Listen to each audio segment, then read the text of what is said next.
Iran पर अब तक का सबसे बड़ा हमला किया है। इस दौरान इजरायल ने ईरान की राजधानी तेहरान और पिरान शहर समेत करीब 30 जगहों पर भयंकर बमबारी की है। इस हमले में ईरान के आर्मी चीफ की मौत का दावा भी किया गया है। वहीं ईरान के 4 टॉप अधिकारियों की मौत की भी पुष्टि हुई है। ईरान की सरकारी न्यूज एजेंसी ने यह जानकारी दी है, यह पुष्टि की है, जिसमें 2 परमाणु वैज्ञानिक भी शामिल हैं। इसके साथ ही इजरायल की सेना ने ईरान के सेंट्रल न्यूक्लियर फैसिलिटी पर भी कई बार हमला किया है। खबरों के मुताबिक ईरान अब इजरायल के खिलाफ जंग का ऐलान कर सकता है। वहीं इजरायल ने हमलों को सुरक्षा के लिए जरूरी बताया और कहा कि ईरान का न्यूक्लियर प्रोग्राम शांति के लिए नहीं बल्कि मिलिट्री मकसद के लिए है, इसलिए इजरायल की तरफ से हमले किए गए हैं। और मिडिल ईस्ट से यह बड़ी खबर सामने निकल कर आई है जिसे पूरी दुनिया इस वक्त दहल गई है। इजरायल ने ईरान पर कई बम बरसाए हैं। पश्चिम एशिया में एक बार फिर से तनाव की स्थिति, और यह अगर कहा जाए कि पूरा मिडिल ईस्ट, पश्चिम एशिया एक बार युद्ध के मुहाने पर खड़ा है तो शायद गलत नहीं होगा। जिस तरह से इजरायल ने ईरान की राजधानी तेहरान और पेहरान जैसे शहरों पर कई हमले किए हैं, इस हमले से पूरी दुनिया दहल गई है और अमेरिका की प्रतिक्रिया भी सामने आई है। इजरायल ने ईरान पर यह बड़ा हमला किया है जिसमें दावा किया गया है कि कई सेना के प्रमुख अधिकारी इसमें मारे गए हैं, जिसमें IRGC के चीफ और 2 बड़े परमाणु वैज्ञानिक भी मारे गए हैं। ईरान ने इस बात का दावा किया है, ईरान की न्यूज एजेंसी के द्वारा इस बात का दावा किया गया है। मिडिल ईस्ट और बाकी दुनिया पर इसका क्या असर होगा अगर ये युद्ध और बड़ा हो जाता है, ये लड़ाई और बड़ी हो जाती है, ईरान अगर रिटेलिएट कर देता है, जिस बात का जिक्र खमेनेई कर चुके हैं, वो ये बात स्पष्ट कर चुके हैं कि कड़ा प्रहार किया जाएगा, इसका बदला लिया जाएगा। और एयर स्ट्राइक से ईरानी मिसाइल बेस तबाह करने की ये तस्वीरें आप देख रहे हैं। पिरान शहर पर इजरायली हमला हुआ है। इजरायल ने इसे अपने अस्तित्व पर खतरा मंडरा रहा था, इस वजह से ईरान पर हमला किया, ऐसा बताया है।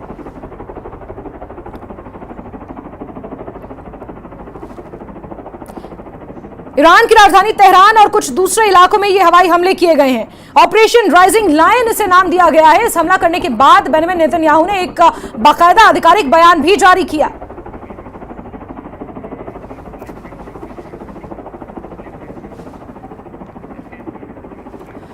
ईरान पर इजरायल ने जो हवाई हमले किए हैं उसमें टारगेट पर परमाणु ठिकाने रहे और इन हमलों में ईरान के 5 टॉप अफसरों की भी मौत हुई है, जिसमें वहां के आर्मी चीफ सरदार Salami, chief of staff major general Mohammad Bagheri, Khatam al अंबिया के प्रमुख सरदार रशीद, परमाणु वैज्ञानिक डॉक्टर फरीदुन अब्बासी और दूसरे परमाणु वैज्ञानिक डॉक्टर तेहरानची का भी नाम शामिल है।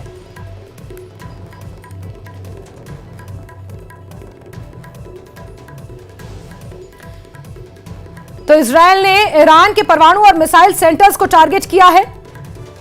नतांज में मौजूद यूरेनियम संवर्धन केंद्र पर भी निशाना साधा है। इजरायल का दावा है कि उसने ईरान के परमाणु हथियार बनाने की क्षमता को नष्ट करने के लिए यह हमला किया। इजरायल ने ईरान के मिसाइल उत्पादन केंद्रों और हवाई सुरक्षा प्रणालियों को भी निशाना बनाया है।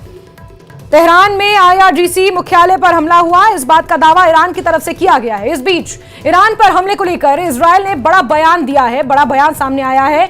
IDF यानी कि इजरायली डिफेंस फोर्सेस ने अपने बयान में यह कहा कि उन्होंने ईरान के परमाणु कार्यक्रम के खतरे को भांपते हुए एयर स्ट्राइक की। इस हमले में दर्जनों IAF फाइटर जेट्स ने ईरान के कई इलाकों में सैन्य और न्यूक्लियर ठिकानों पर हमला किया।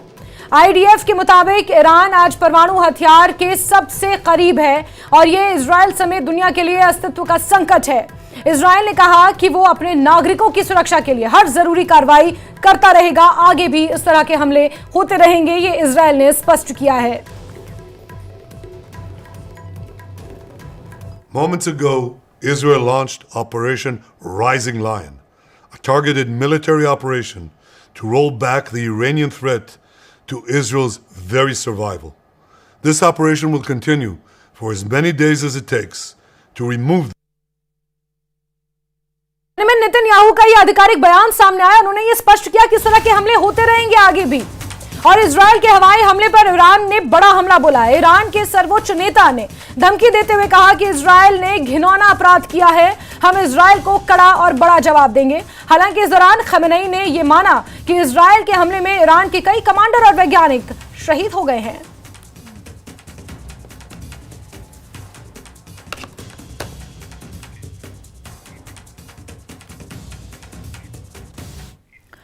ईरान पर हमला करने के बाद से ही इजराइल की सेना अलर्ट पर है, क्योंकि इजराइल को आशंका है कि ईरान बड़ा पलटवार करेगा। इसलिए इजराइल ने अपने नागरिकों को सुरक्षित जगहों पर जाने की सलाह दी है, क्योंकि खमेनेई ये स्पष्ट कर चुके हैं, ये बात कह चुके हैं कि इजराइल ने ये घिनौना अपराध किया है और इसकी सजा जरूर इजराइल को मिलेगी, ये ईरान कह चुका है। ईरान के सर्वोच्च नेता हैं खमेनेई और उन्होंने इस बात को स्पष्ट किया है। और ऐसे में इजराइल अब अलर्ट मोड पर है, पूरे देश को अलर्ट मोड पर रख दिया गया है। इजराइल ने अपना एयर स्पेस बंद कर दिया है। अपने नागरिकों को सुरक्षित स्थानों पर शरण लेने के लिए इजराइल ने कहा है। इस बीच बेंजामिन नेतन्याहू भी ये स्पष्ट कर चुके हैं। तो क्या ये मिडिल ईस्ट में एक बड़े खतरे की घंटी है, एक बड़े युद्ध की घंटी है? क्या पूरे मिडिल ईस्ट को और साउथ एशिया को कहा जाए तो युद्ध के मुहाने पर लाकर खड़ा कर दिया गया है? वहीं इस बीच ईरान इजराइल के बीच बढ़ते टकराव को देखते हुए भारतीय दूतावास ने दोनों देशों में रह रहे भारतीय नागरिकों के लिए एक एडवाइजरी भी जारी की है। इजराइल में सभी भारतीयों को सतर्क रहने, सुरक्षा शेल्टर के पास रहने और इजरायली अथॉरिटीज द्वारा दिए गए दिशा निर्देशों का पालन करने की सलाह दी है। वहीं ईरान में रह रहे भारतीय और भारतीय मूल के लोगों को अनावश्यक गतिविधियों से बचने, सोशल मीडिया पर दूतावास को फॉलो करने और स्थानीय प्रशासन के बताए प्रोटोकॉल का पालन करने को कहा गया है।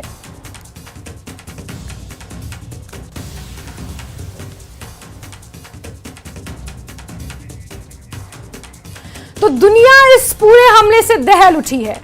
अब ईरान क्या कदम उठाएगा ये देखना भी महत्वपूर्ण होगा। अमेरिका का क्या रोल है, अमेरिका का क्या इस पर प्रतिक्रिया आती है आधिकारिक तौर से। हालांकि अमेरिका ये स्पष्ट कर चुका है कि इस हमले में अमेरिका का कोई हाथ नहीं था, लेकिन इजराइल को जिस तरह से अमेरिका का एक प्रत्याशित सपोर्ट है, उससे भी ईरान कहीं ना कहीं अमेरिका को भी निशाने पर लिए हुए है।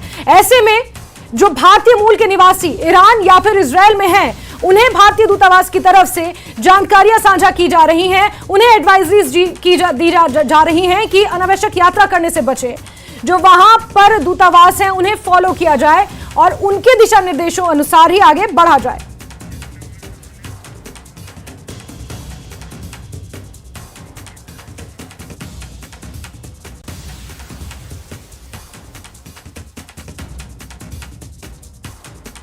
और हमारे साथ इस वक्त हमारे एडिटर शैलेंद्र वांगू भी सीधे जुड़ चुके हैं और रक्षा विशेषज्ञ के तौर पर विजय सागर धीमान सर जुड़े हुए हैं, रिटायर्ड ब्रिगेडियर हैं। विजय सागर धीमान सर, आपका बहुत बहुत स्वागत करती हूं। आपसे मैं सवाल लूंगी, लेकिन उससे पहले शैलेंद्र, किस तरह की प्रतिक्रियाएं? बेंजामिन नेतन्याहू ने भी आधिकारिक बयान जारी कर स्पष्ट कर दिया है कि हमले जारी रहेंगे। खमेनेई भी ये कह चुके हैं कि रिटेलिएट वो जरूर करेंगे और बहुत बड़ा हमला होगा। अमेरिका की आधिकारिक प्रतिक्रिया भी इस पर सामने आ चुकी है। देखिए जैस्मिन, ये सारा जो क्लैश है, जो सारा कन्फ्रंटेशन है, ये ईरान के न्यूक्लियर प्रोग्राम को लेकर पिछले कई दिनों से चल रहा था। हालांकि अमेरिका भी इसमें इन्वॉल्व था कि इसमें बातचीत के जरिए इस मसले को हल किया जाए, लेकिन इसी बीच आज सुबह 6:15 बजे IDF यानी इजराइल डिफेंस फोर्सेस की तरफ से एक ट्वीट के जरिए बताया गया कि प्रीएम्प्टिव स्ट्राइक्स की गई हैं ईरान के खिलाफ, यानी कि पहले से ही एहतियातन ये स्ट्राइक्स की गई हैं, क्योंकि इजराइल को यह लगता है कि ईरान अपने न्यूक्लियर प्रोग्राम का इस्तेमाल इजराइल के खिलाफ कर सकता है, तो इसलिए उसने ये हमला किया। और उसने ये भी कहा है इजराइल ने कि 9 ऐसे न्यूक्लियर वॉरहेड्स हैं जो कि लगभग तैयार कर लिए थे ईरान ने, और क्योंकि इसका इस्तेमाल वो इजराइल के खिलाफ कर सकता है, इसलिए प्रीएम्प्टिव स्ट्राइक्स किए गए हैं इजराइल की तरफ से ईरान पे।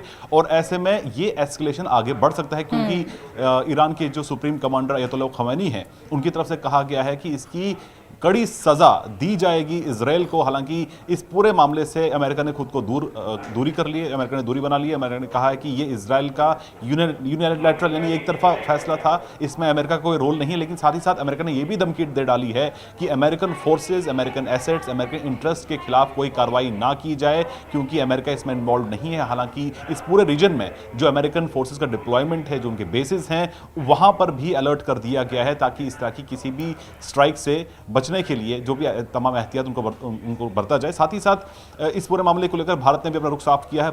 भारत ने दोनों देशों से संयम बरतने के लिए कहा है और वही भारत ने यह भी कहा है कि बातचीत के जरिए इस मसले को हल करना चाहिए, डी-एस्केलेट किया जाना चाहिए इमीडिएटली। और भारत ने वही साथ ही साथ जो दोनों देशों में रह रहे भारतीय हैं, क्योंकि इजराइल में और ईरान में दोनों जगह पे भारतीय हैं, उनको कहीं ना कहीं ये कहा है कि अपनी सुरक्षा का वो खास ध्यान रखें, क्योंकि ये पूरा जो एस्केलेशन है वो बढ़ सकता है। फिलहाल जो ताज़ा अपडेट्स आ रही हैं ईरान की तरफ से कि ईरान के जो कुछ ड्रोन्स हैं उनको सीरिया के ऊपर देखा गया है, जो कि आने वाले वक्त में इजराइल पर हमला कर सकते हैं। हालांकि ये साफ कर दिया गया था ईरान की तरफ से कि वो चुप नहीं बैठेगी, कि जो हमला इजराइल ने किया है उसमें बहुत से सिविलियंस भी मारे गए हैं, इस तरह का दावा ईरान कर रहा है। तो इसकी जवाबी कार्रवाई में ईरान अब क्या करता है और किस हद तक ईरान की कार्रवाई होती है, ये देखने वाली बात होगी। हालांकि ईरान के साथ में सऊदी जैसे मुल्क जो है उन्होंने सहानुभूति दिखाई है, लेकिन अब ईरान का मिलिट्री रिस्पांस कैसा होगा इस पर देखने वाली बात होगी। हालांकि इजराइल ने साफ कर दिया कि वो अपने ऑपरेशन को फिलहाल, जिसको नाम कोड नेम राइजिंग लॉयन रखा गया है, वो अपने ऑपरेशन को जारी रखेगा। तो लेबनान में हिजबुल्लाह है, यमन में हूथी है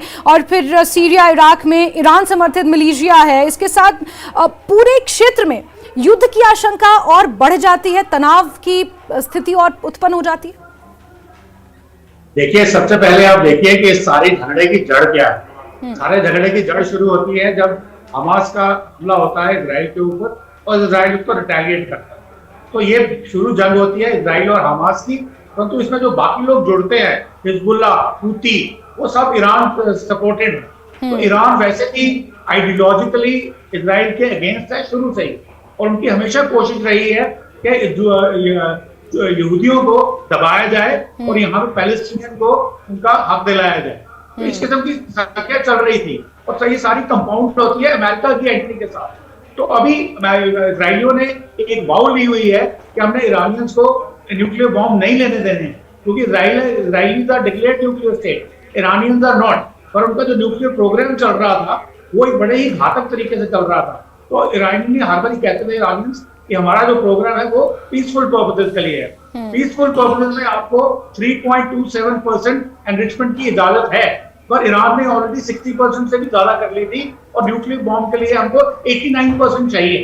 तो ये जो मसाद है इजराइल की सुरक्षा इंटेलिजेंस एजेंसी है, उनकी रिपोर्ट के हिसाब से वो न्यूक्लियर बॉम्ब बनाने के बहुत करीब आ गए हैं। शायद कुछ उन्होंने बॉम्ब बना भी लिए हैं और उन्होंने इसलिए प्रीएम्प्टिव स्ट्राइक की उनके ऊपर। हालांकि अमेरिका ने शायद रोका था नेतन्याहू को कि आप स्ट्राइक मत कीजिए, ताकि तो 2 दिन पहले अमेरिका से ट्रंप साहब का बयान आया है कि देखिए हम जो शायद नेतन्याहू को हमला करने के लिए रोक नहीं पाएंगे, और उन्होंने अपनी फोर्सेस को बोला कि आप अपनी प्रिकॉशनरी मेजर्स ले लीजिए।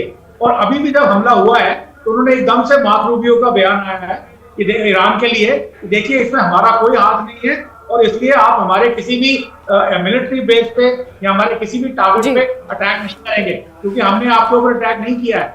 तो ये एक किस्म का बेस है चौकट। अभी उन्होंने अटैक किया है 6 जगह पे और बताया जा रहा है जी ब्रिगेडियर दिमान, बहुत माफी के साथ आपको रोकना चाह रही हूँ। यहाँ पर एक बड़ी खबर आई है जो दर्शकों को बतानी जरूरी है। ईरान का इजराइल पर जवाबी हमला भी सामने आ चुका है।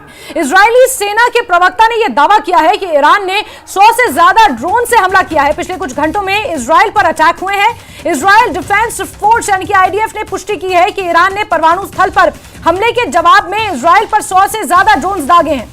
आईडीएफ ने यह स्पष्ट नहीं किया कि इजराइल वो कब पहुंचेंगे, लेकिन आईडीएफ ने कहा कि ऐसे ड्रोनों को इजराइल पहुंचने में कई घंटे लगेंगे। आईडीएफ प्रवक्ता एफी डिफ्रेन ने शुक्रवार सुबह एक प्रेस कॉन्फ्रेंस में बताया कि ईरान ने हाल के कुछ घंटों में इजराइल की ओर 100 से ज्यादा ड्रोन लॉन्च किए हैं। उन्होंने ये भी बताया कि 200 से ज्यादा आईडीएफ विमानों ने 330 से ज्यादा गोला बारूद के साथ ईरान में 100 से ज्यादा ठिकानों पर हमला किया है। बड़ी खबर आपको बता रहे हैं। तो युद्ध जैसी स्थिति यहां पर उत्पन्न होती हुई नजर आ रही है। जो तनाव और जो बयान सामने आए हैं,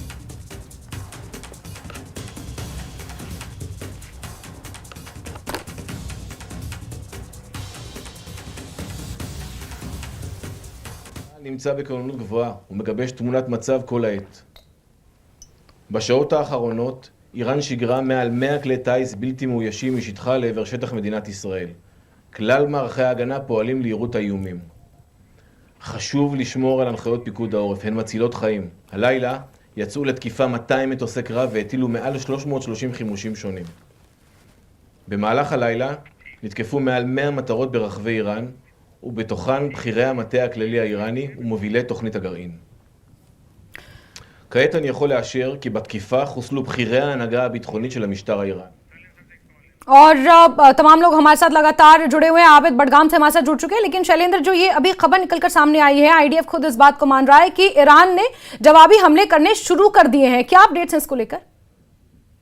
जो ताज़ा रिपोर्ट आ रही है उसके मुताबिक जो ईरान की तरफ से अटैक की कोशिश की जा रही है, उसके जो कुछ यूएवीज हैं वो देखे गए हैं सीरिया और जॉर्डन के ऊपर। हालांकि आईडीएफ की तरफ से कहा गया कि उनको इंटरसेप्ट किया जा रहा है, यानी कि उनकी तरफ से कोई भी हमला जो है उसको कामयाब नहीं होने दिया जाएगा, क्योंकि ये सब लोग जानते हैं कि इजराइल के पास आयरन डोम है, यानी कि जब भी इस पर इस तरह का हमला होता है तो वो उसको पूरी तरह से विफल कर देता है। तो ऐसे में ईरान की तरफ से जो जवाबी कार्रवाई की जा रही है, हालांकि ईरान के जो सुप्रीम लीडर है उनकी तरफ से कहा गया है कि सीवियर पनिशमेंट दिया जाएगा इजराइल को इस हरकत के लिए, लेकिन ऐसे में वो किस हद तक कामयाब हो पाता है देखने वाली बात होगी। हालांकि एस्केलेशन होता हुआ दिखाई दे रहा है, खासतौर से मिडिल ईस्ट में खासतौर से, और ईरान की तरफ से अभी फिलहाल कोशिश की जा रही है इजराइल पर इस तरह का हमला करने की, लेकिन फिलहाल किसी भी तरह के सीधे हमले की बात नहीं की जा रही। ये बताया जा रहा है कि इजराइल की तरफ से कि कुछ घंटे लगेंगे ईरान को रिटेलिएट करने के, लेकिन फिलहाल ग्राउंड पर किस तरह की कोई एक्शन नहीं दिख रही है। लेकिन हमने जो कल रात को देखा था कि बहुत सी सिविलियन बिल्डिंग्स और बहुत से मिलिट्री इंस्टॉलेशंस